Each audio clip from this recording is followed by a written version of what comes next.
I stared at the hotel receptionist's face, hoping I'd heard her wrong. I'm sorry, what was that? I asked again. She kept her professional smile plastered on, though her tone was apologetic. I'm very sorry, sir. Our system shows that one of the two king rooms you and Ms. Donovan booked is unavailable due to a plumbing failure. We're completely booked tonight, so the only thing we can offer you is a complimentary upgrade to one of our executive suites. How many beds does the suite have? One king-size bed, sir. I felt a bead of sweat trickle down the back of my neck. I glanced over at Claire Donovan, standing about 10 feet away, scrolling through her phone. The lobby lights cast a soft shadow on her sharp profile. She didn't seem to have noticed the problem yet. You don't have a room with two queens? Or even a standard double? I'm terribly sorry. We're at full capacity. We've already called 3 other hotels in the area, and they're booked solid as well. The receptionist lowered her voice. There's a huge tech conference at the convention center tomorrow. The whole city is packed. I rubbed my temples. This business trip to Seattle was for the next major update to the Synapse app.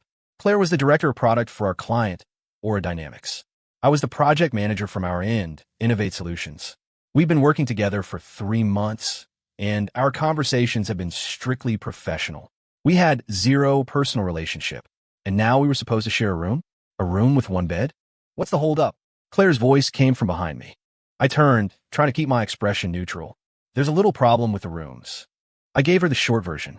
She listened, her face unreadable, her long fingers tapping twice against the side of her phone. I recognized the gesture. She did it in every meeting right before tackling a difficult problem. What's the solution? She asked the receptionist, her voice calm. The suite is very large, with a separate office and sitting area. We can provide a rollaway bed, but it might not be very comfortable, the agent said quickly. As compensation, the hotel will waive tonight's room charge and provide vouchers for breakfast for 2 and a credit at our spa. Claire glanced at her watch. 10:20 p.m. She had to be at an industry summit at the convention center at 9 a.m. sharp. That will have to do, she told the receptionist, then looked at me. Do you have a problem with that? Me? I hadn't expected her to ask me first. I'm fine with whatever. It's you I'm worried about, Ms. Donovan. I don't mind. She cut me off, pulling her driver's license from her purse and handing it to the agent. Let's get this sorted out. We have an early start tomorrow. The suite was on the 18th floor. In the elevator, we stood in opposite corners, staring at the glowing numbers as they climbed. I stuck a look at Claire. She was wearing a light gray blazer over a white shell top and black slacks. Her typical power exec uniform. Her long hair was loosely pinned up, revealing the pale, elegant line of her neck. The elevator chimed. The hallway was carpeted in a thick plush that swallowed the sound of our footsteps. The suite was massive, probably 700 square feet. The entry opened into a small living room with a sofa and coffee table. Beyond that was the bedroom area, where the king-size bed stood out like a monument. To the right was the bathroom and a separate walk-in closet. You take the bed, Claire said, setting down her luggage. Her tone left no room for argument. Absolutely not. You take it, Ms. Donovan. I'll take the rollaway. She was already walking toward the living room. I'll probably be working late anyway. I could just use the sofa. The bed's yours. The sofa's too short. You won't get any rest. Ethan, she said, turning to face me. I'm not negotiating with you. But if you insist, we can play for it. Rock, paper, scissors. I was stunned. I'd seen her be assertive in boardrooms, coolly dismantling arguments against her proposals. But I'd never seen this casual side of her. All right, rock, paper, scissors it is, I said. She raised an eyebrow. You sure? It's only fair. We stood facing each other and shot on 3. I threw rock. She threw paper. I win. A tiny smirk played on her lips. It was a barely there curve, but it was definitely a smile. I'll take the sofa. Before I could argue, my phone rang. It was my boss. Mark, I said, walking over to the window. Ethan, you make it to Seattle? Everything going smoothly with Director Donovan. Mark Evans's voice came through the phone, tinny and loud over the background noise of what sounded like a busy restaurant. Just out of the hotel. Everything's fine. Good. Listen, we have to lock in a contract renewal on this project. Aura Dynamics is looking at a $30 million budget for it next year, Mark said, his voice dropping. Claire Donovan is the key. If she gives us the thumbs up, we're halfway there. So be on your best behavior. Understood. And one more thing. I'm hearing rumors of shakeup over at Aura. They might be bringing in a new VP to run the product division. See if you can feel her out about it, but be subtle. After I hung up, I turned to see Claire had already opened her laptop on the sofa. A few documents were fanned out on the coffee table. She put on a pair of thin-framed glasses and was staring intently at the screen. Can I get you anything, Ms. Donovan? I can order some room service. No, thank you. All right, well, I'm going to go get cleaned up then. Go right ahead. In the bathroom, I stared at my reflection in the mirror and sighed. Before I left, my colleague Kevin had joked, a solo business trip with a beautiful client director? This is your big chance, man. Well, it was a chance, all right. A chance to share a room. I took a quick shower, and when I came out of my sweats and a t-shirt, Claire was still working. A hotel employee had delivered the rollaway bed and set it up in the corner of the living room. Ms. Donovan, the rollaway is set up. Are you sure you don't want the bed? She looked up, taking off her glasses. Ethan, let's just set some ground rules. 1. We don't disturb each other while we're in the room. 2. We coordinate bathroom time. 3. We only discuss work during work hours. Deal. Deal. Then good night. Good night. I lay down on the massive bed and switched off my bedside lamp. The desk lamp in the living room was still on, casting a halo of light around Claire's silhouette. She looked almost fragile. I suddenly remembered the project review meeting last month where she single-handedly shut down 5 engineers who were questioning her specs, her logic sharp and flawless. Back then, I thought she was brilliant, but also kind of nightmare to work with. The Ice Queen, some of the guys called her. Now, I just thought she was probably exhausted. I woke up at 6:30 the next morning, right on schedule. In the living room, the rollaway bed was already folded up and tucked away. Claire was standing by the window, sipping a coffee. She'd changed into a pale blue blouse and beige slacks, and her hair was down. Morning, I said. Morning. There's coffee on the table. Complimentary from the hotel, she said, gesturing with her mug. I'm leaving for the convention center at 7. You can sleep in a bit. Let's meet at our booth in Hall B at 2 p.m. I'll just go with you. I have to set up our display anyway. She glanced at me. Suit yourself. We had a quick, quiet breakfast in the hotel restaurant. Claire took 3 work calls, her speech rapid, a mix of English and tech jargon. I silently noted that she took her coffee black with just a splash of cream. In the Uber on the way to the convention center, she finally put her phone down. Ethan, regarding the voice recognition optimization for the next version of Synapse, does your team have any new ideas? She asked, her tone shifting back into professional mode. I pulled out my tablet. We've tested 3 new algorithms. All of them improve accuracy by about 5%, but they also increase the response time by 0.3 of a second. The user tolerance threshold for response time is 0.8 seconds.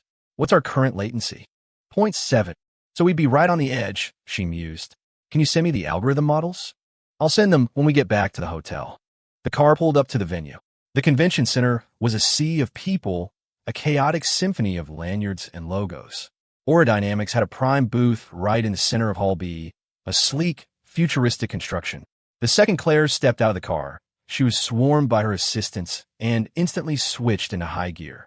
I took our company's materials to our smaller booth nearby. I was only halfway through setting up when Kevin called. Dude, what's the situation? Making any moves on the Ice Queen? Kevin's voice was practically buzzing with gossip. It's a work trip, man. What moves are there to make? Don't give me that. A guy and a girl, alone on a business trip? It's a golden opportunity. I heard she's single.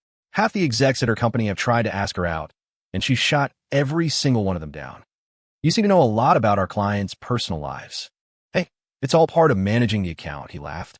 But seriously, Mark wanted me to remind you that Aura CEO might stop by the booth today.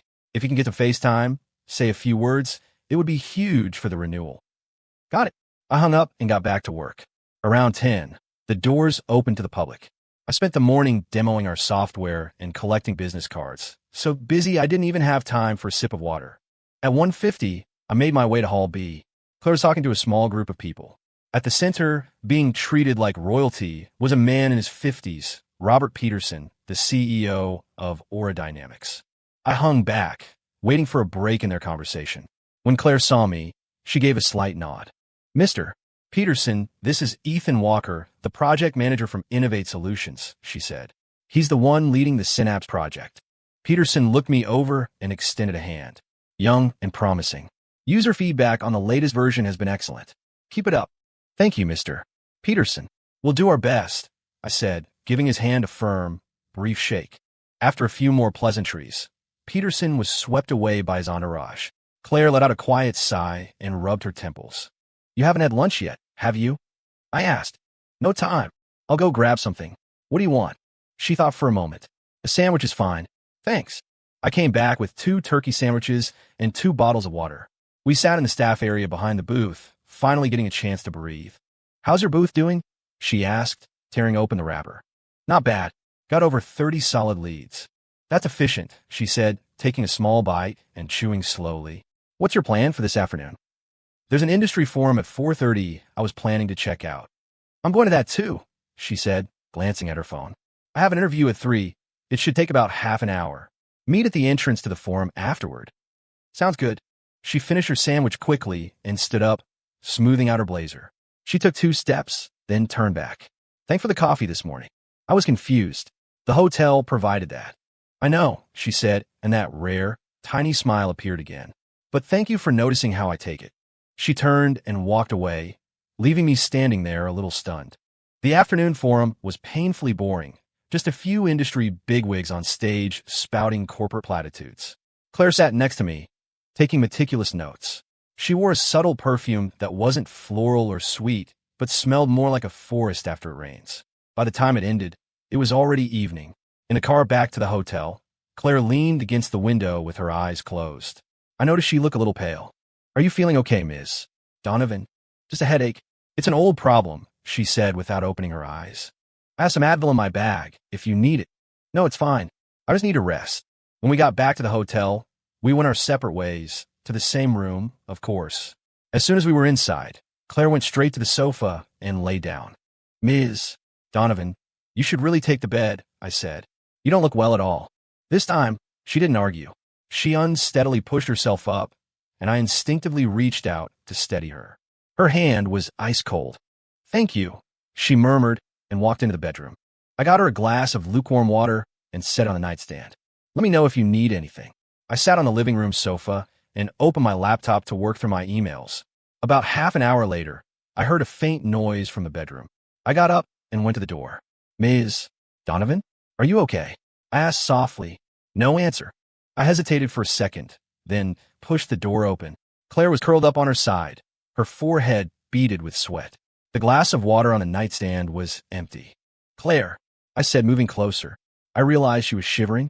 Cold, she mumbled. I touched her forehead. It was burning up. I immediately dug a couple of fever reducers out of my suitcase and got her more water. Claire, you need to sit up and take this. She managed to open her eyes and, with my help, swallowed the pills before slumping back onto the pillows. I got a damp washcloth from the bathroom and placed it on her forehead, then grabbed the comforter off my rollaway bed and layered it over her. After I'd done everything I could think of, I pulled a chair up to the bedside and just sat there, watching the feverish flush on her face. With her usual armor stripped away, she looked younger, more vulnerable. My phone vibrated. A text from Kevin. Hey man, you free tonight? The guys from the Seattle office want to grab dinner. I texted back, can't. Claire has a fever. I need to stay and look after her. A string of shocked face emojis appeared. What? Dude, you guys are moving fast. It's not like that. Just being a decent colleague, right? A decent colleague. So you are, Ethan. I didn't reply. I just turned my phone off. Late into the night, her fever finally started to break. She was sleeping soundly, her breathing even.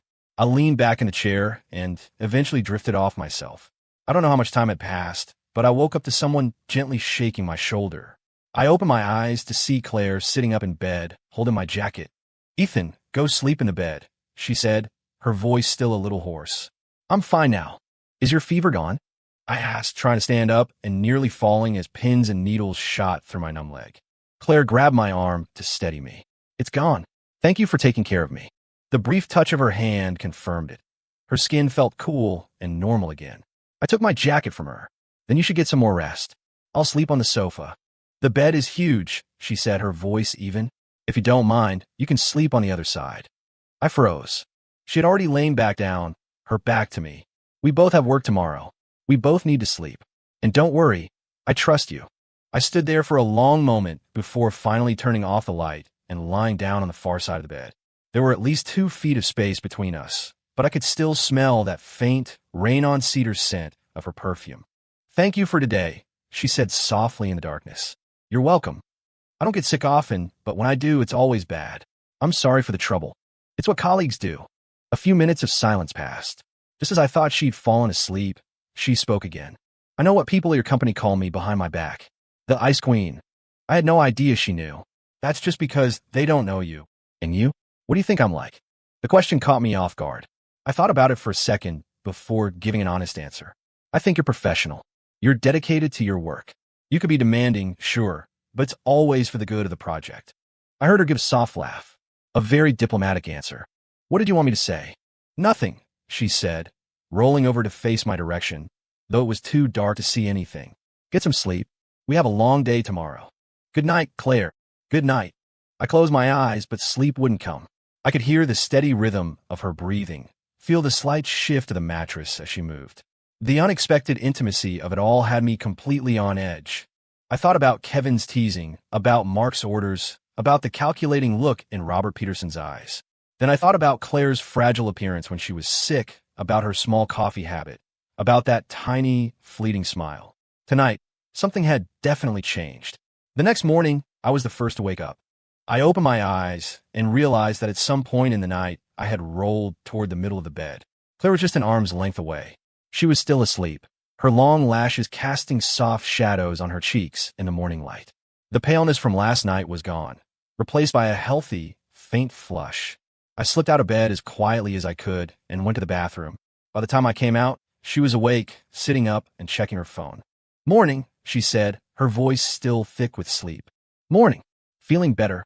Completely, she said, getting out of bed and running a hand through her hair. Thank you for taking care of me last night. I'm rarely that. Out of it. It happens to everyone. I unplugged my phone charger. Do you want to get breakfast downstairs or order room service? Restaurant. It'll be faster. We both got ready and left the room, one after the other.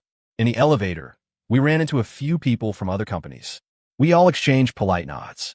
No one had any idea we'd just spent the night in the same room. At breakfast, Claire was back in work mode.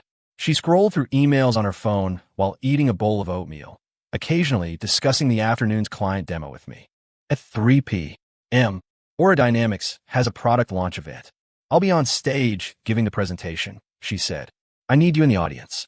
Keep an eye on the reactions, especially from our competitors. Got it. There's a small reception afterward that Mr. Peterson will be at. Mark Evans is coming too. He flew in last night. I nodded. My boss showing up in person meant this renewal was a top priority. Claire, I hesitated. About the contract renewal. What's the general feeling about it internally at Aura? She put down her spoon and looked up at me. If you want to ask something, just ask. You don't have to beat around the bush. All right. I heard Aura might be bringing in a new VP to oversee the product division. Will that affect the renewal for the Synapse project? She was quiet for a few seconds. You've got good sources. It's true. They've already picked someone. He starts next month. But for now, I'm still the one in charge of Synapse, she said, taking a sip of coffee. As long as the metrics look good and user feedback is positive, the renewal shouldn't be a problem. I felt a wave of relief. However, she added, her tone shifting, the new VP will probably have his own ideas. That makes the data from this next version critical. There could be no mistakes. My team can deliver. They'd better. After breakfast, we went our separate ways. Claire headed to the main hall to prep for her presentation, and I went to meet with a few potential clients. I grabbed a quick lunch at the food court, where I happened to run into Kevin. Hey, fancy meeting you here, he said, sliding his tray onto the table across from me. How was last night? Is the director feeling better? She's fine. And you? Did you sleep well? He asked with a wink. I ignored him. When does Mark get here? Just before the reception. He told me to tell you to be sharp, network, meet some people, Kevin said, lowering his voice. I heard Aura's new VP might make an appearance.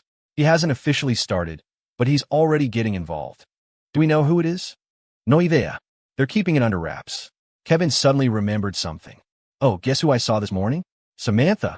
She's here for the conference. The fork in my hand paused halfway to my mouth. Samantha was my ex-girlfriend. We'd broken up 2 years ago. It hadn't been pretty, and we hadn't spoken since. Which company is she with? Apex Wearables, I think. They make smart devices. Kevin watched my face. You gonna go say hi? No need. I went back to eating. She asked about you, you know. I looked up. What did she ask? Just if you were still at Innovate. How you were doing. I told her you were doing great, running the big Aura Dynamics account now. He grinned. She looks good. Heard she's about to make director. Good for her. At 3 o'clock, the Aura Dynamics launch event began. I stood near the back of the audience, watching Claire walk onto the stage. Under the bright spotlights, she wore a tailored navy blue suit, her makeup flawless, her presence commanding. The presentation was a huge success, earning round after round of applause. During the Q&A, she handled a few tough questions with effortless grace. I noticed a few people from competing companies in the front rows, and they did not look happy. After the presentation, the reception began. Mark Evans appeared, as promised, and was immediately deep in conversation with Robert Peterson. He called me over to join them for a few minutes before I tactfully excused myself. I grabbed a glass of champagne and stood by the floor-to-ceiling windows, looking out at the Seattle waterfront as the sun began to set. Ethan, a familiar voice made me turn. Samantha was standing in front of me, wearing a wine-red dress, her hair in soft waves. She looked more mature than I remembered. "Long time no see," I said, raising my glass in a small toast. "Yeah, 2 years," she said, looking me up and down. "You haven't changed much. You either." An awkward silence hung between us. Samantha took a sip of her wine. "I hear you're managing the Aura account now. That's impressive." "It's all right. You're at Apex Wearables." "Yep, Associate Director of Marketing." She paused. "I actually almost interviewed at Aura last month, but decided to stay at Apex." "Why?" "Didn't want to get tangled up with an ex's company," she said bluntly, then laughed. "I am kidding. Apex just gave me a better offer." I nodded, not sure what else to say. Our first meeting after the breakup was going more smoothly than I'd expected. "By the way, I'm getting married next month," she said, her tone light. "Should I send you an invitation? Or would that be too weird?" "Congratulations," I said, and I meant it. "Who's the guy?" "Our director of engineering. He's a great guy." She looked at me. "What about you? Seeing anyone?" "Too busy with work." "An excuse," she smiled. "You used to say that back then, too." "That was then." Another silence. Then Samantha said, "I always wanted to apologize. I said some pretty awful things when we broke up. It's all in the past." "Yeah, it is." She glanced at her watch. "I should go find my boss. Keep in touch." "Sure." Samantha walked away. I stood there and finished my champagne. Memories from 2 years ago surfaced, but strangely, I didn't feel much of anything. Time really does wash things away. "Excuse friend." Claire's voice came from my side. I turned. She'd appeared out of nowhere, also holding a glass of champagne. "You saw that?" "Just happened to," she said, leaning against the window frame. "Looked like a nice chat. Just catching up." She didn't press. Instead, she changed the subject. "Mark just spoke with Mr. Peterson. The renewal is basically a done deal. But there's a condition. The user metrics for the new version have to hit their targets within 3 months of launch." "We can do it." "You'd better," she repeated from this morning, though her tone was a little softer this time. "By the way, Mr. Peterson is hosting a dinner tonight, and he specifically asked for you to be there." "Me?" "You did a great job with the presentation prep." He was impressed, she said, looking at me. "This is a good opportunity. Be on your game." "Thanks for the heads up, Claire." "Don't thank me. You earned it." She paused. "There might be some typical schmoozing at the dinner. You know how to handle that, right?" "I know the drill." The dinner was an exclusive chef's table restaurant overlooking the water. The private room was large. Besides Robert Peterson, Mark Evans, Claire, and myself, there were a few other Aura VPs and 2 of their most important clients. After a couple of rounds of drinks, the atmosphere loosened up. Peterson was clearly in a good mood, telling stories from his early startup days. Mark played along, chiming in with anecdotes about the long-standing partnership between Innovate and Aura. I didn't say much, but I answered every question directed at me with professional poise. I noticed Claire barely touched her food, though she'd had a few glasses of wine, and a faint blush colored her cheeks. "Claire," Peterson said suddenly, "our new VP, Connor Hayes, starts next month. I'll need you to work closely with him and get him up to speed." "Of course," Claire said with a smile. "Connor is young, brilliant, a Stanford grad. He has a lot of new ideas for the product line," Peterson continued. "The 2 of you should complement each other well. You bring the stability, he'll bring the disruption." Everyone else at the table laughed and nodded in agreement. I saw Claire's fingers tighten around her wine glass, but the smile on her face never wavered. "Don't worry, Mr. Peterson. I'll give Mr. Hayes my full support," she said, her voice perfectly level. The dinner didn't end until after 9. On the ride back, Claire was quiet. Mark and I were in the back seat. My boss had had a bit too much to drink and was being overly talkative. "Ethan, you did great tonight," he said, clapping me on the shoulder. Peterson told me privately that he sees a lot of potential in you. As long as this renewal goes through, there's a promotion and a raise waiting for you back in San Francisco. Thanks, Mark. And Claire, Mark said, leaning forward to address her in the front passenger seat. We really appreciate all your hard work on this project. We're counting on your support for the renewal. It's my job, Claire replied curtly. When we got back to the hotel, Mark went off to his own floor. Claire and I rode the elevator up to ours. The moment we walked into the suite, she went straight to the bathroom. I'm going to take a shower, she said, her voice heavy with fatigue. Okay. I sat on the living room sofa, flipping through TV channels. I could hear the sound of the shower running, and I suddenly felt a little awkward, remembering the events of the previous night. Half an hour later, Claire came out wearing pajamas, her hair still damp. She sat down in the armchair across from me, toweling her hair dry. Ethan, yeah. Do you think bringing in a new executive from the outside is good or bad for a team?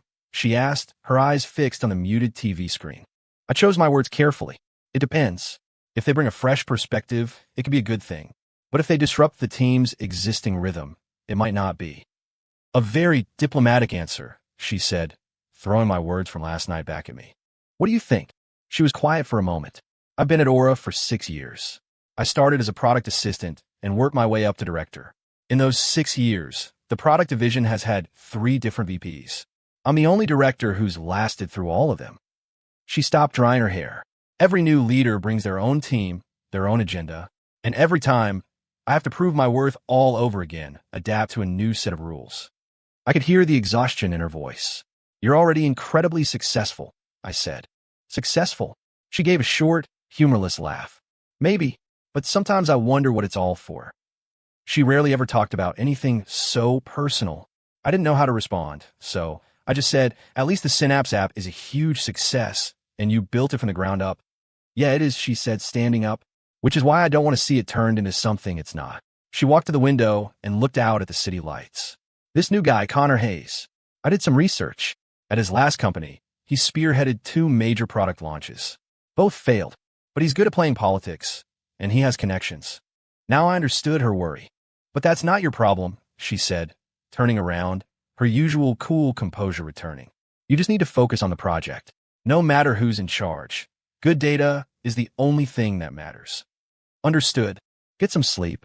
We have an early flight to catch. We said our good nights. This time, she took the bed, and I took the rollaway. In the darkness, I could hear her shifting, turning over. I knew she wasn't sleeping either. I suddenly remembered what Samantha had said during our breakup. That I was too focused on work, that our relationship would always come in second. I've been angry at the time, but now, I wondered if she was right.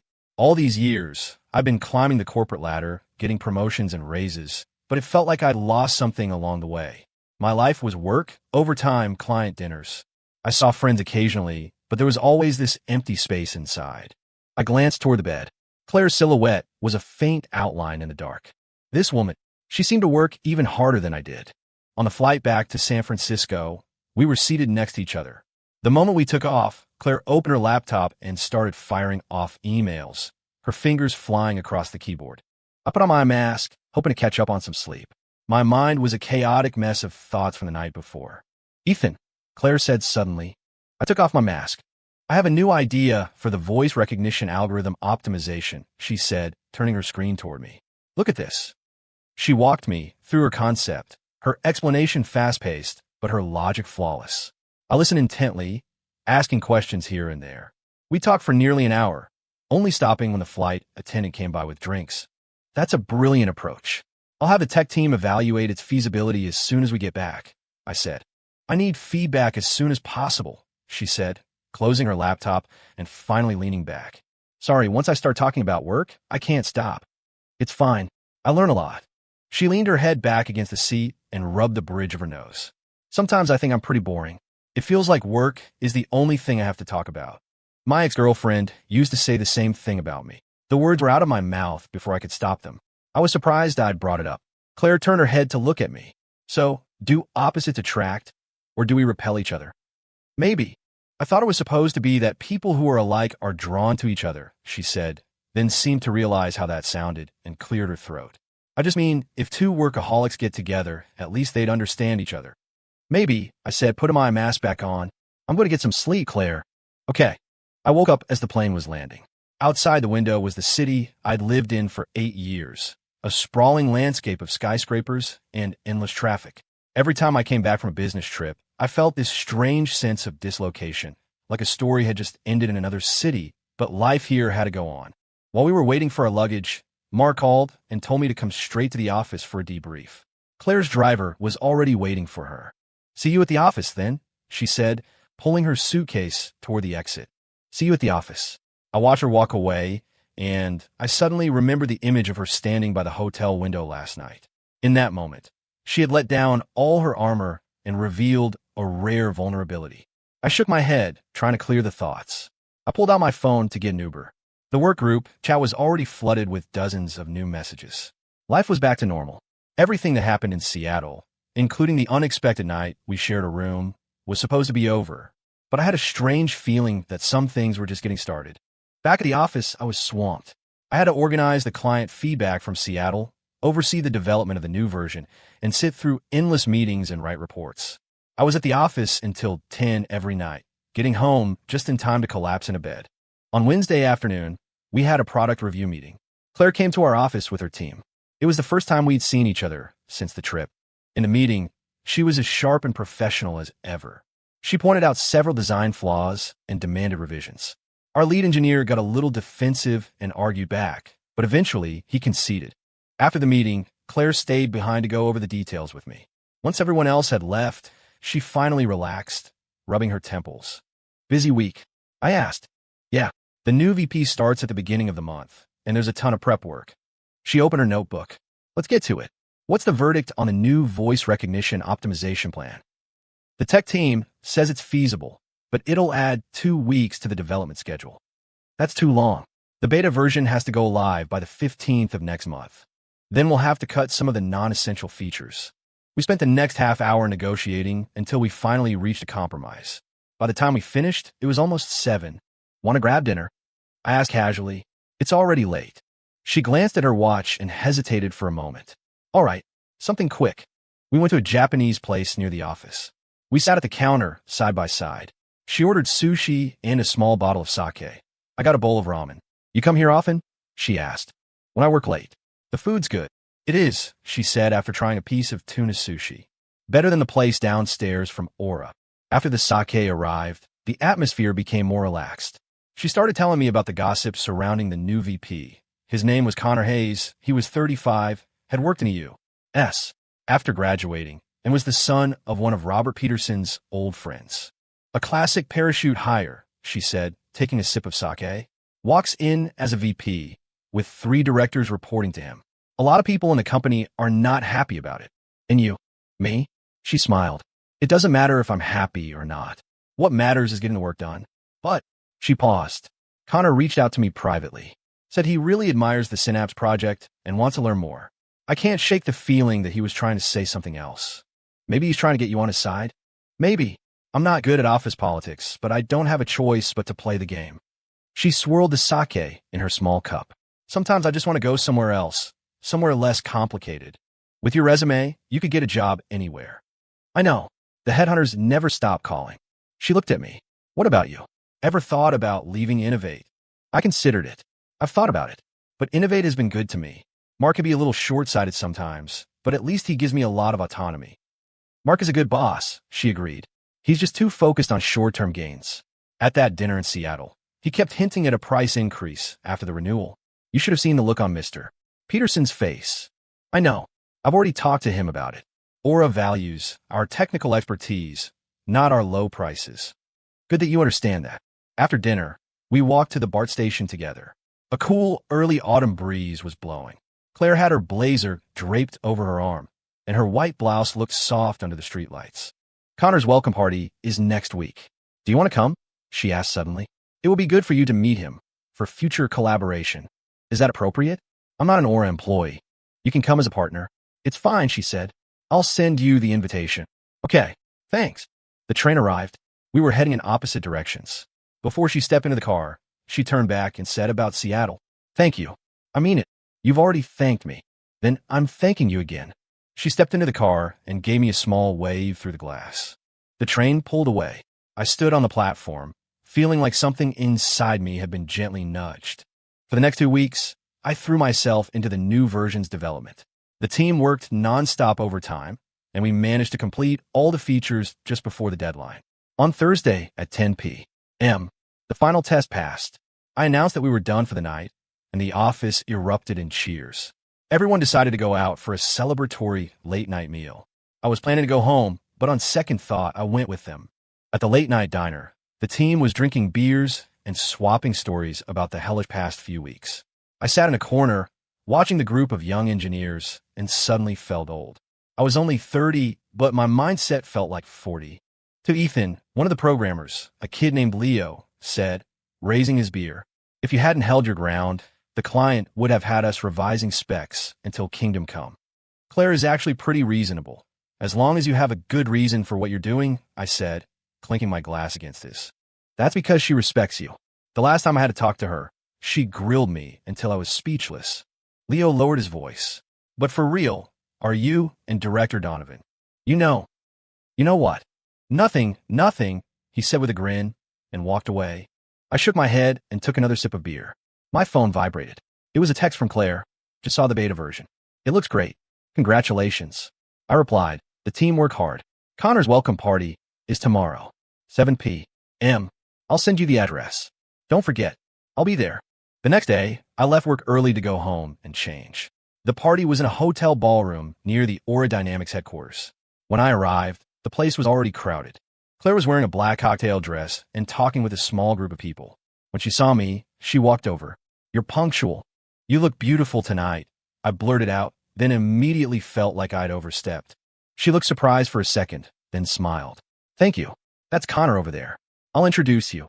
Connor Hayes was a sharp-looking man, not very tall, but with a powerful presence. Standing next to Claire, I could feel a subtle tension between them. "Connor, this is Ethan Walker from Innovate Solutions. He's the project manager for Synapse," Claire said. Connor shook my hand, his grip firm. "I've heard a lot about you. Claire is always singing your praises. Says the Synapse project wouldn't be where it is without you. Claire is too generous. It's a team effort." "Modest," Connor said with a smile. "I'll be doing a deep dive into the product line next month, and Synapse is at the top of my list. I hope I can count on your cooperation, Ethan." "Of course." After a few more minutes of small talk, Claire led me away. "What do you think?" she asked. "Aggressive," I said honestly. "You're a good judge of character." She took 2 glasses of champagne from a passing waiter and handed one to me. "He's already been asking for every detail about the Synapse project, budget, staffing, development timelines. Is that a sign he's planning to interfere?" "I'm not sure, but we need to be prepared." She took a sip of champagne. "Mr. Peterson isn't here tonight. He said he wasn't feeling well, but I know he's intentionally letting Connor have the spotlight." I scanned the room and confirmed that Robert Peterson was nowhere to be seen. The attendees were mostly Aura's middle and upper management, along with some key partners. "Claire," a middle-aged man in glasses said, walking up to us, "Can I have a word?" She nodded to me and followed the man. I was left alone by the window, watching the crowd. I always felt out of place at these events, where everyone wore a mask and spoke in pleasantries. "Ethan." I turned around and froze. Samantha was standing in front of me, wearing a lavender evening gown, her makeup perfect. "What are you doing here?" We both asked at the same time, then laughed. "I'm here representing Apex. We have a partnership with Aura," she said. "And you?" "Innovate is a partner too. Claire invited me." "Claire?" "Claire Donovan." Samantha raised an eyebrow. "You two seem to be on good terms. It's a professional relationship." She looked at me, her expression unreadable. "I heard some things at the conference in Seattle. You shared a room. Who told you that?" "There are no secrets in this industry," she said with a small smile. "Don't worry, I don't mean anything by it. It's just surprising. It was an accident. The hotel messed up our reservations." "I believe you." Samantha paused. "My fiancé is here with me tonight. He's over there." She pointed to a tall man across the room. "Want to say hi? Maybe later. It's a bit awkward right now." "Fair enough." She glanced at the glass in my hand. "You still only drink champagne, never the hard stuff." "Old habits." We stood in silence for a moment. Then she said, "It's good to see you like this. You seem more centered than when we were together. People grow up." "Yeah," she sighed. "I was too young back then, too demanding. You were always a good guy, Ethan. We just weren't right for each other." I didn't know how to respond. Luckily, Claire returned just then. "Ethan, And this is... Claire looked at Samantha. Samantha, Associate Director of Marketing at Apex Wearables. We were college classmates, I said. This is Claire Donovan, Director of Product at Aura Dynamics. The two women shook hands, sizing each other up. There was a subtle shift in the air.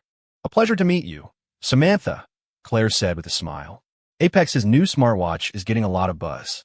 Congratulations. Thank you. We've always looked to Aura's products as the industry standard. After a few minutes of polite business chatter, Samantha's fiancé came over. The four of us made small talk, and then Samantha and her fiancé excused themselves. Excuse friend, Claire asked after they were gone. Yeah, she's very poised, Claire commented. Why did you two break up?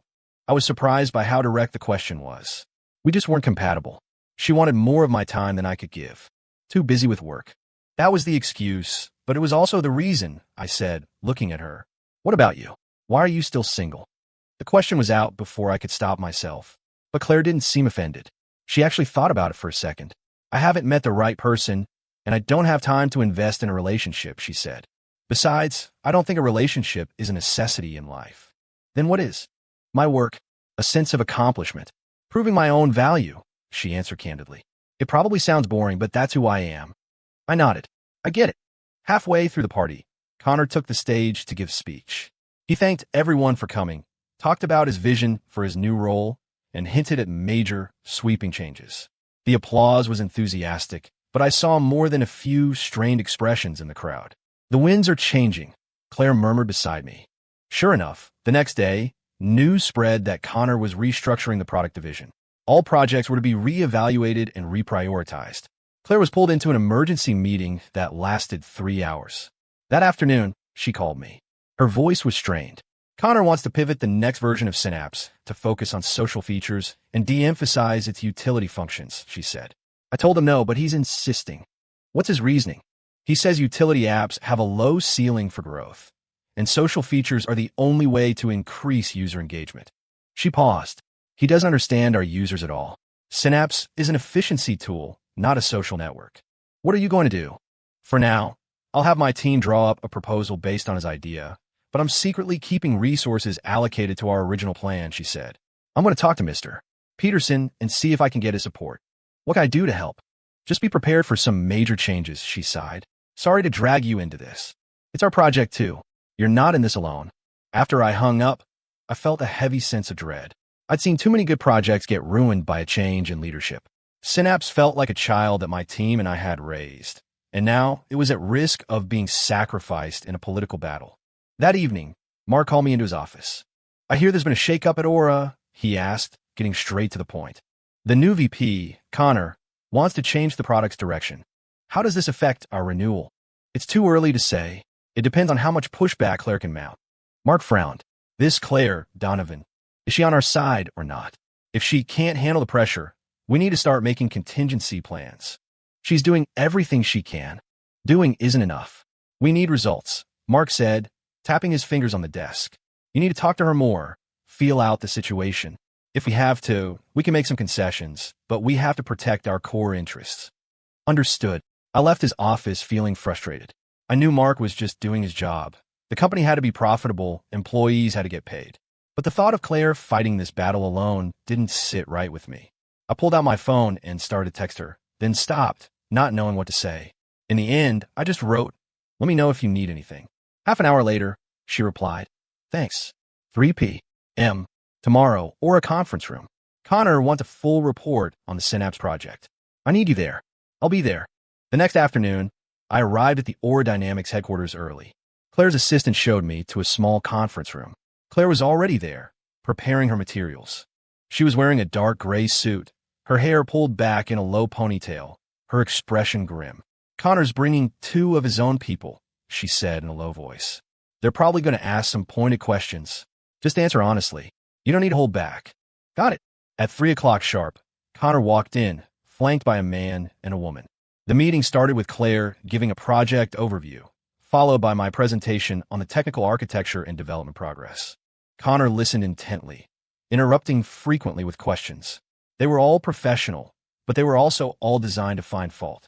So, according to the original plan, the next version is primarily focused on optimizing existing features, with no major innovations? Connor asked. Innovation in utility product is often incremental, not disruptive, Claire countered. Our user research shows that our current user base values stability and efficiency above all else, not new features. But what about new users? How do you plan to attract them? The woman with Connor asked. Your user growth has slowed, has it not? Every product has a life cycle. We're currently in the maturity phase. The focus should be on retaining our core users, not on blind expansion. I disagree, Connor said. In the tech world, if you're not growing, you're dying. Synapse needs a second growth curve, and I believe social features are the key. Claire and I exchange a look. I spoke up. Mr. Hayes, we've actually experimented with light social features in the past. The data was not good. User feedback indicated that they use Synapse for work and don't want to socialize on the platform. That's because you didn't do it right, Connor said dismissively. I've seen the data. Your daily average user session time is decreasing. If we don't change course, this product will quickly become obsolete. The meeting dragged on for 2 hours, the tension in the room growing thicker by the minute. Claire argued her points logically and passionately, but it was clear Connor had already made up his mind. Finally, he cut her off. Just build a prototype based on my idea.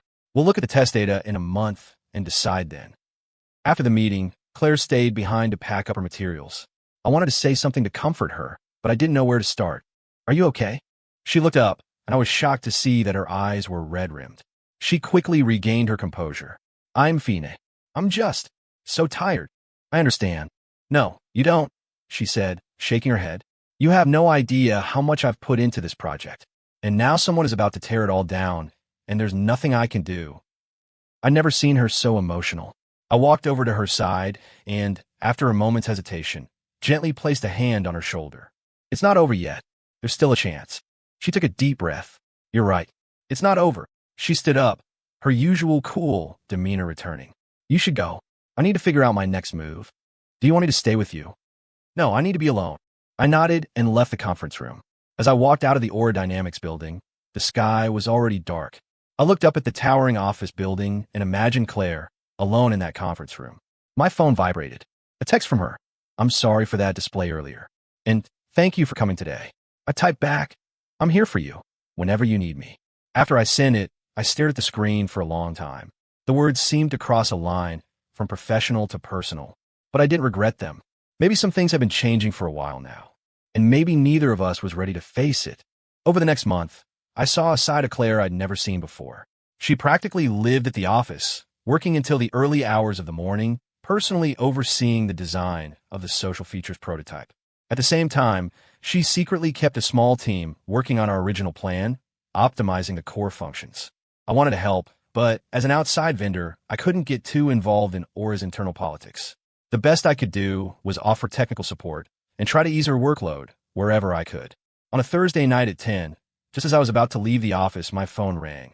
It was Claire. Can you come to my office? There's a technical issue I need your help with. Now, if it's not a good time, then never mind. No, it's fine. I'm on my way. The Aura Dynamics building was still lit up. After signing in at the front desk, I went up to the product division's floor. It was nearly deserted, except for the light shining from Claire's office. She was wearing a white button-down, the sleeves rolled up to her elbows, her hair messily pinned up with a pencil. Her desk was a chaotic landscape of documents and empty coffee cups. On her screen was a wall of dense code. Sorry to call you so late, she said, rubbing her eyes. I know there's a logic error in this algorithm somewhere, but I just can't find it. I pulled up a chair and started examining the code. Our heads were close together, and I could smell the faint scent of coffee and exhaustion on her. Half an hour later, I found the problem. Right here, the loop condition is set incorrectly. It's causing an infinite loop. Oh my God, I can't believe I missed something so obvious. She slapped her forehead. I must be completely burned out. You should get some rest. Just a little more to do. She straightened up. You could go home. Thanks for your help tonight. I didn't move. I'll stay until you're done. She glanced at me, but didn't argue. We worked side by side, the only sound in the quiet office the clicking of our keyboards. At 1 a.m, we finally finished the debugging. Done, she said, saving the file and letting out a long sigh. Now I have something to show Connor tomorrow. Let me drive you home. It'll be hard to get an Uber this late. She hesitated. That's too much trouble. No trouble at all. It's on my way, I lied. Our apartments were in completely opposite directions. We packed up and went downstairs. The late-night city was quiet. I drove while Claire sat in the passenger seat. She fell asleep almost immediately. At a red light, I glanced over at her. She was sleeping soundly, but there were dark circles under her eyes. When we reached her apartment building, I gently called her name. "Claire, we're here." She woke up, looking disoriented. "Oh, we're here? Thank you." She unbuckled her seatbelt, but didn't get out of the car right away. "Ethan, do you think what I'm doing is worth it? Wasting all this energy on Connor's plan when I know it's not going to work. At least you can say you tried. And you have a backup plan, right?" "The backup plan," she said with a wry smile. "Sometimes I feel like a double agent, trying to play both sides. Why don't you just confront Connor? Tell him his idea is wrong." "Politics doesn't work like that," she said, shaking her head. "Right now, he's Mr. Peterson's golden boy. A direct confrontation would only get me pushed out. I have to prove he's wrong first. Only then will I have a voice." I understood her predicament. "Whatever you need, just let me know. You've already helped so much," she said, looking at me. "You know, you don't have to get involved. This is Aura's internal problem." "Synapse is my project too," I said. "And we're friends, right?" She looked startled for a moment, then smiled. "Yeah, friends. Thank you. My friend." She got out of the car, then turned back. "Drive safe. Good night." I waited until she was safely inside before I drove away. It was almost 3 by the time I got home, but I wasn't tired. Friends. Was that the right word for it? I wasn't so sure. A month later, the prototype with the social features finished its testing phase. As expected, the data was terrible. User retention plummeted. In the review meeting, Connor's face was grim, but he still refused to admit defeat. "It's probably a design issue, not a fundamental problem with the concept," he insisted. "We'll just optimize it and try again." "Connor, the data speaks for itself," Claire said calmly. "Our users don't want social features. They want a better tool." "Then why is user session time decreasing?" "Because a competitor just launched a similar, more lightweight product," Claire said, pulling up another set of data. "But our core user churn rate is still very low, which means the foundation of our product is solid. What we need now is to refine what we have, not pivot." The conference room was silent. Robert Peterson was there, sitting at the head of the table, his expression unreadable. "I agree with Claire," Peterson finally said. "Synapse is one of our most important products. We can't afford to be reckless. Connor, your ideas are ambitious, but they're not right for this product." Connor's face darkened, but he didn't dare argue with his boss. "Understood, Mr. Peterson.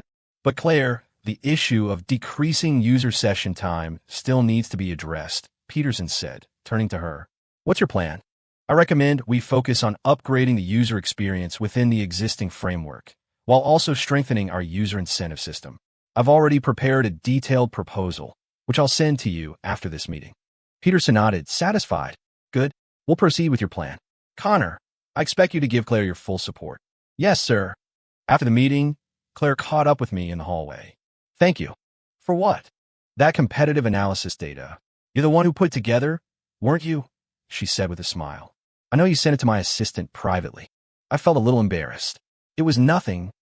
"It was more than nothing," she said seriously. "Without that data, I couldn't have convinced Mr. Peterson today." We walked side by side, the afternoon sun streaming through the hallway windows. "Dinner tonight?" "My treat." "To say thank you," she offered. "I'd like that." Dinner was at an Italian restaurant. Claire was in a great mood and ordered a bottle of red wine. We talked about everything but work, travel, movies, music.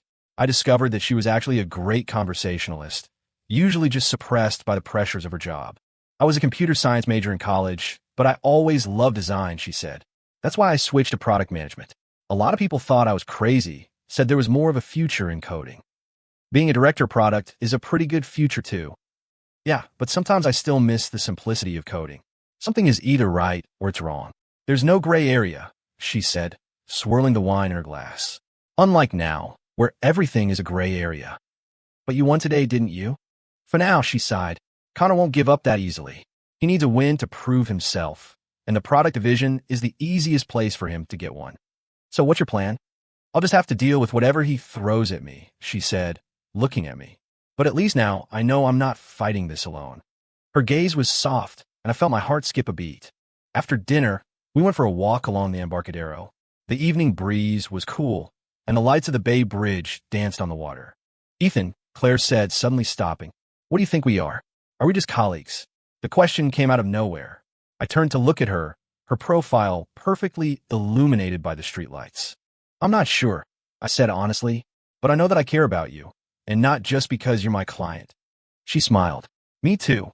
We started walking again, our hands occasionally brushing against each other. I summoned my courage and gently took her hand. She didn't pull away. In that moment, the bay breeze felt impossibly gentle. But life is never gentle for long. The next day, as soon as I got to the office, Mark called me in. His face was grim. Several documents were spread across his desk. Take a look at this, he said, pushing a file toward me. I picked it up. It was a series of screenshot emails. Someone had sent an anonymous tip to Aura Dynamics, claiming that Innovate had used unauthorized open source code in the Synapse project, a clear case of copyright infringement. This is a lie, I said immediately. All of our code is properly licensed. We have records for everything. I know, Mark said, tapping his fingers on the desk. The question is who sent it and why. It could be a competitor. I checked. The email was sent from an anonymous account, but the IP address traces back to inside the Aura Dynamics building. He looked at me intently. Someone at Aura is trying to screw us over. My stomach dropped. Does Claire know? I've already spoken with her. She said she's looking into it.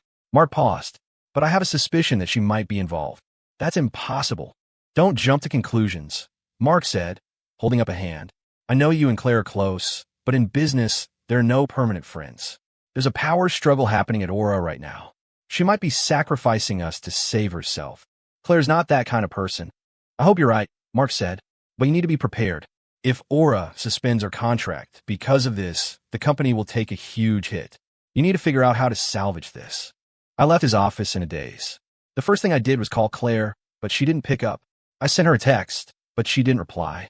I couldn't focus all morning. Finally, that afternoon, she called me back. I just got out of a meeting. I saw your messages, she said, her voice weary. I know about the anonymous tip. I am investigating. Any leads?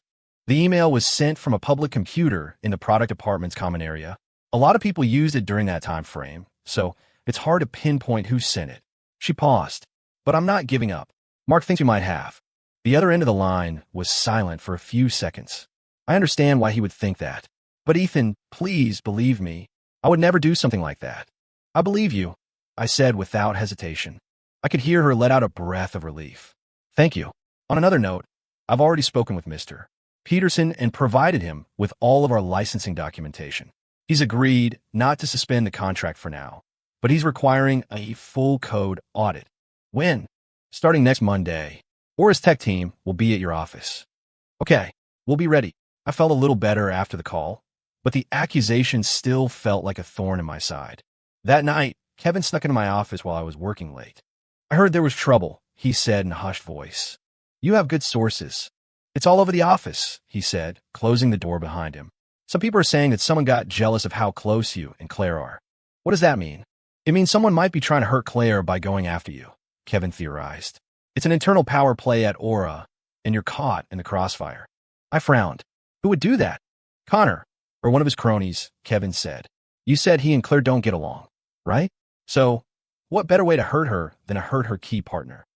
It made sense, but I still couldn't wrap my head around it. Even if you wanted to hurt her, why use such a clumsy tactic? It could be easily disproven.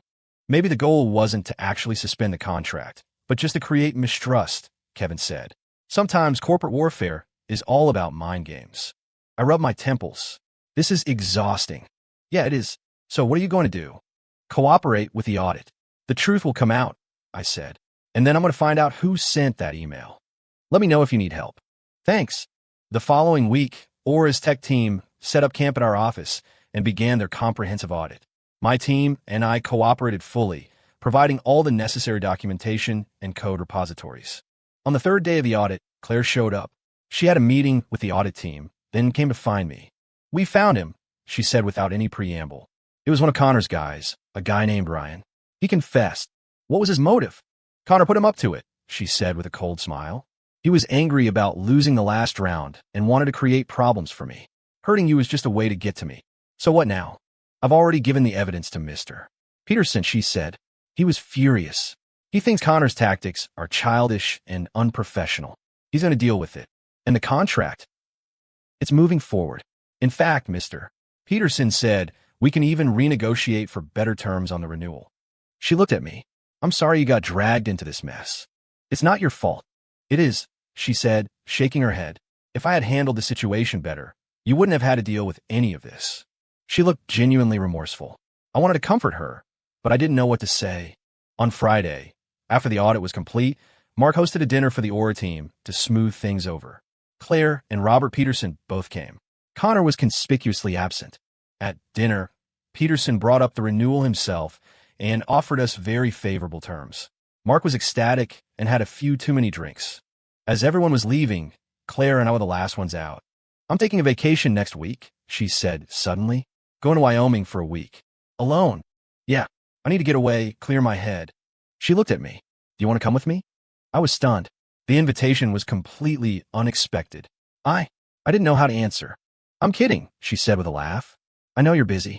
I was just thinking out loud, but there was a glimmer of hope in her eyes. I saw it. What if I said I wanted to go? I asked.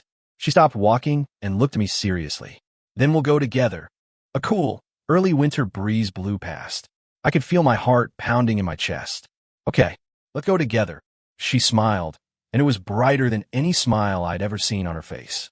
It's a deal, then. I'll book the flights and hotel. Let me do it. No, this one's on me, she said. Consider it. An apology for everything that's happened lately. I told you it wasn't your fault. Then consider it a trip between friends, she said, looking at me. Is that okay? Yeah, that's okay. When I got home, I looked at the flight information Claire had sent me. It still didn't feel real. From the accidental shared room in Seattle to a planned vacation in Wyoming. So much had happened in the last few months. My life had been completely turned upside down by this one person. I didn't know what the future held, but in that moment, all I wanted to do was follow my heart. Go to Wyoming. With her. Maybe under that big, open sky, far away from the city, I would find some answers. On the flight to Jackson Hole, Claire sat by the window, watching the sea of clouds below. She was wearing a cream-colored sweater, her long hair down, looking softer than her usual corporate self. First time in Wyoming? I asked. Second. The first time was 5 years ago for a business trip. I was in and out, didn't get to see anything, she said, turned to look at me. You? Never been. Always wanted to. Then I'll be your tour guide, she smiled. I made a plan. We'll start in Jackson, then maybe drive up through Grand Teton and Yellowstone if we have time. I'm all yours.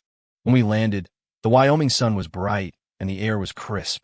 We got our bags and took a taxi to our hotel, a rustic lodge near the town square that Claire had booked. 2 rooms? The receptionist asked. Yes, 2, Claire said, glancing at me. I nodded, feeling a strange pang of disappointment. I had thought maybe she would book one like that first night. Our rooms were next to each other, both with small balconies overlooking the mountains. After dropping off my bags, I heard a knock on my door. It was Claire. Want to go for a walk? I heard there's a famous bistro nearby. Sure.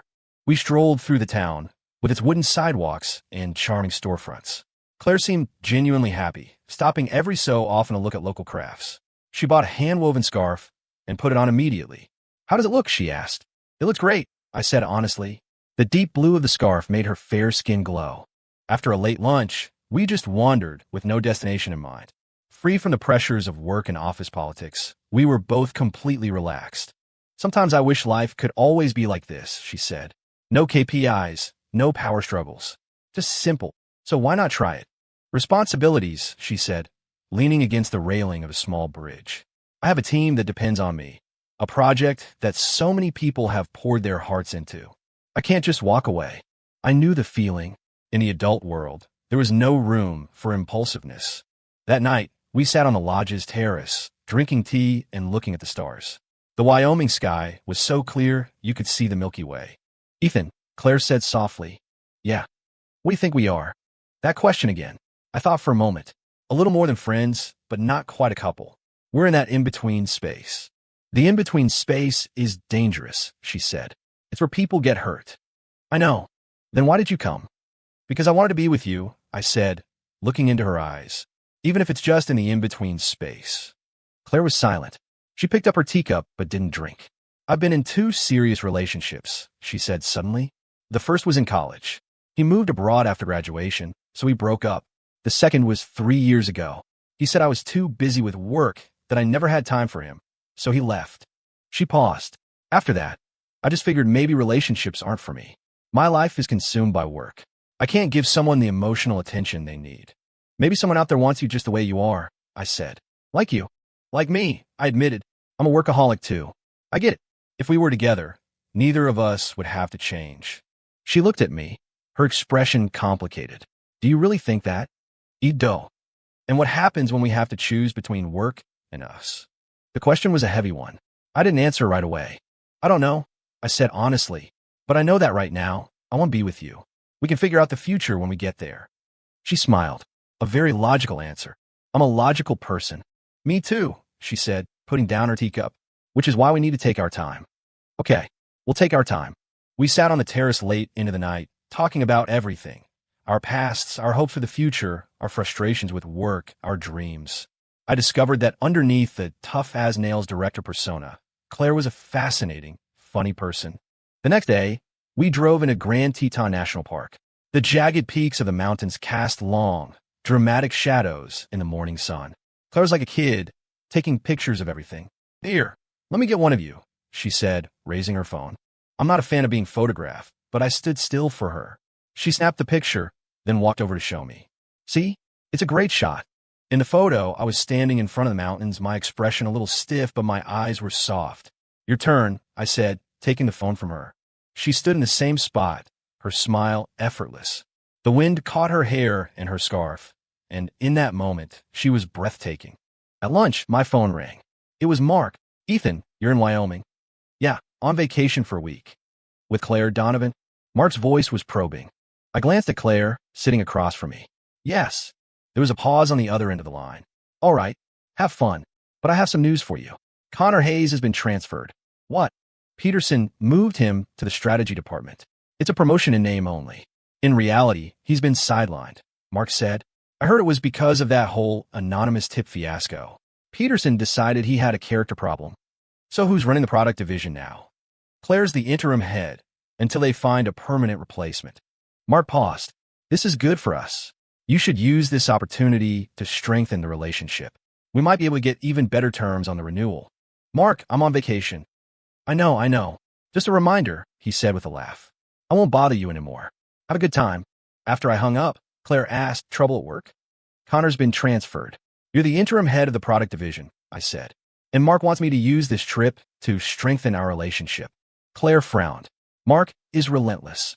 He never stops thinking about business. He's just trying to do what's best for the company.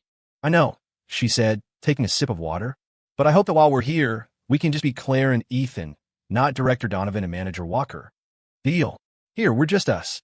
The next few days, we explored more of the park, driving along the scenic routes, stopping for short hikes. Claire would often rest her hands lightly on my waist as we walked. The wind was cool on our faces, carrying the scent of pine and crisp mountain air. The landscape was a stunning panorama of snow-capped peaks and golden aspen trees. I really wish we could stay here forever, Claire murmured. We could always extend the trip. No, we have to get back to work, she sighed. An adult's vacation is always too short. On our last night, we went to a bar in town with live music. A singer was on stage with an acoustic guitar, playing soft folk songs. In the dim light, Claire's face was incredibly soft and beautiful. Ethan, she said quietly, thank you. For what? For showing up in my life, she said, looking at me. For making me realize that there's more to life than work. The singer started a new song, a slow, romantic ballad. Couples around us started to lean into each other. I gathered my courage and took her hand. This time, she didn't just let me hold it. She gently squeezed back. Let's give this a try, she said. Let's take a step forward from that in-between space. My heart hammered against my ribs. Are you sure? No, she said with a small smile. But I want to try. The worst that can happen is we end up right back where we are now. It won't be worse, I said seriously. I won't let it be worse. That night, we walked back to the lodge holding hands, the moonlight illuminating the path. When we reached our doors, neither of us wanted to say goodnight. Good night, she said. Good night. I watched her go into her room before going into mine. Lying in bed, I replayed the last few days in my mind. It all felt like a dream. My phone vibrated. A text from Claire. One last stop tomorrow. Then back to reality. Okay, and today was a really good day. For me too. I fell asleep holding my phone, a smile on my face. Our last day We ran into a familiar face while exploring the shops in town. Samantha, with her fiancé. What a coincidence, she said, surprised. You guys are on vacation here, too? Yeah, I said, making the introductions. This is Claire. This is Samantha and her fiancé. The two women nodded politely. Samantha's fiancé was talkative and suggested we all have dinner together. At dinner, I could feel Samantha watching Claire and me. Claire was perfectly composed, chatting easily about the sights in Jackson. When are you guys heading back? Samantha asked. Day after tomorrow, Claire said. Us too. Maybe we'll be on the same flight. Our flight times might be different, Claire said, gently shutting down the idea. After dinner, Samantha pulled me aside. Are you two together? I guess so. Her expression was complicated. That's good. She seems impressive. She is. Then be serious this time, Samantha said. Don't let work come first, like you always used to. I'm trying to change. I hope so, she said, patting my shoulder. I'm happy for you, Ethan. When I got back to the table, Claire asked, what did your ex have to say? She wished us well. That's it. That's it, I said, looking at her. Are you jealous? A little, she admitted. She knows a version of you that I don't. That was the old me, I said, taking her hand. The new me just wants you to get to know him. She smiled. Your sweet talking has improved. It's the truth. On our last night, we found a quiet bar. Claire had a little to drink, and her cheeks were flushed. Ethan, I'm a little scared, she said suddenly. Of what? I'm scared that when we go back, everything will go back to the way it was, she said, staring into her glass. I'm scared of the stress, the office politics. I'm scared we won't have time for a relationship. We can face it together. Are you sure? She asked, looking up at me.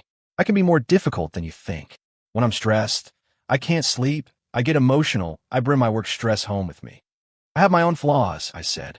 I'm not great at expressing my feelings. I can be too logical, not romantic enough. So we're two of a kind, she said with a smile. Maybe we really are a good match. Only one way to find out. We talked late into the night, laying all our fears and hopes on the table. It was like we were drafting a contract, spelling out all the terms and conditions. The only difference was this contract had no penalty for breaking it, only a commitment to grow together. On the flight home, Claire fell asleep on my shoulder. I put my arm around her, feeling a sense of peace I hadn't felt in a long time. As soon as we landed, I turned on my phone, and the work notifications came flooding in. The vacation was over. Reality was back. But this time, we weren't facing it alone. The taxi dropped Claire off first. Before she got out, she asked, See you at the office tomorrow? Yeah, see you at the office. Okay, see you tomorrow. She leaned in and gave me a quick, soft kiss on the cheek, then hurried out of the car. I touched the spot where her lips had been and smiled. The first thing I did when I got home was upload my photos from Wyoming. One of them was a shot of Claire, her back to the camera, looking out at the mountains, the wind catching her hair and scarf. I made it my phone's wallpaper. The next day at the office, everything was the same as always. But I knew that something was different. At noon, Claire texted me. Dinner tonight? Yes. What are you in the mood for? You pick. How about that Japanese place where we had our first dinner alone? Perfect. After work, I arrived at the restaurant on time. Claire was already there, waiting for me. She was in her work clothes, but her smile was soft and warm. You look beautiful tonight, Claire, I said as I sat down. You're looking handsome yourself, Ethan, she replied. We both smiled. Over dinner, she told me about what was happening at work. Even though Connor was gone, his loyalists were still around, causing trouble for her whenever they could. Do you need my help with anything? Not yet, she said. I can handle it. What about you? Has Mark been giving you a hard time? No. He was actually pretty happy when he heard we were together. Claire raised an eyebrow. He thinks he can use our relationship to his advantage? Probably, but I'll make sure to keep things professional. Good. She paused. Actually, Mr. Peterson knows too. He called me in for a talk today and asked about us. What did he say? He said we need to handle our relationship professionally and not let it affect our work, she said with a smile. He also offered to move you to a different project if we thought there was a conflict of interest. What did you say? I told him it wasn't necessary, that we're both professionals. She looked at me. What do you think? Should I have taken him up on the offer? No, I said, taking her hand. We can handle it. Then it's settled. We stayed at the restaurant for a long time, talking endlessly. When we left, a light rain had started to fall. I opened my umbrella, and Claire naturally linked her arm through mine. The city was quiet in the rain, the streetlights reflecting in the puddles on the sidewalk. Ethan, Claire said softly, thank you for being with me through that whole mess. And thank you for showing me that there's a life outside of work. So, from now on, we'll do both? Work and life. Yeah, both. The space under the umbrella was small, and our bodies were close. I leaned down and kissed her. It was a gentle kiss, but it held all the promises and hopes of our future. The rain was still falling, but in my heart, the sun was shining. From an accidental shared room in Seattle, to a planned vacation in Wyoming, to this moment, under an umbrella in the rain. It had been a long road, but we had finally found our way to each other. The road ahead was still long, but we were going to walk it together. Work, life, love, all of it. The two of us, together. End.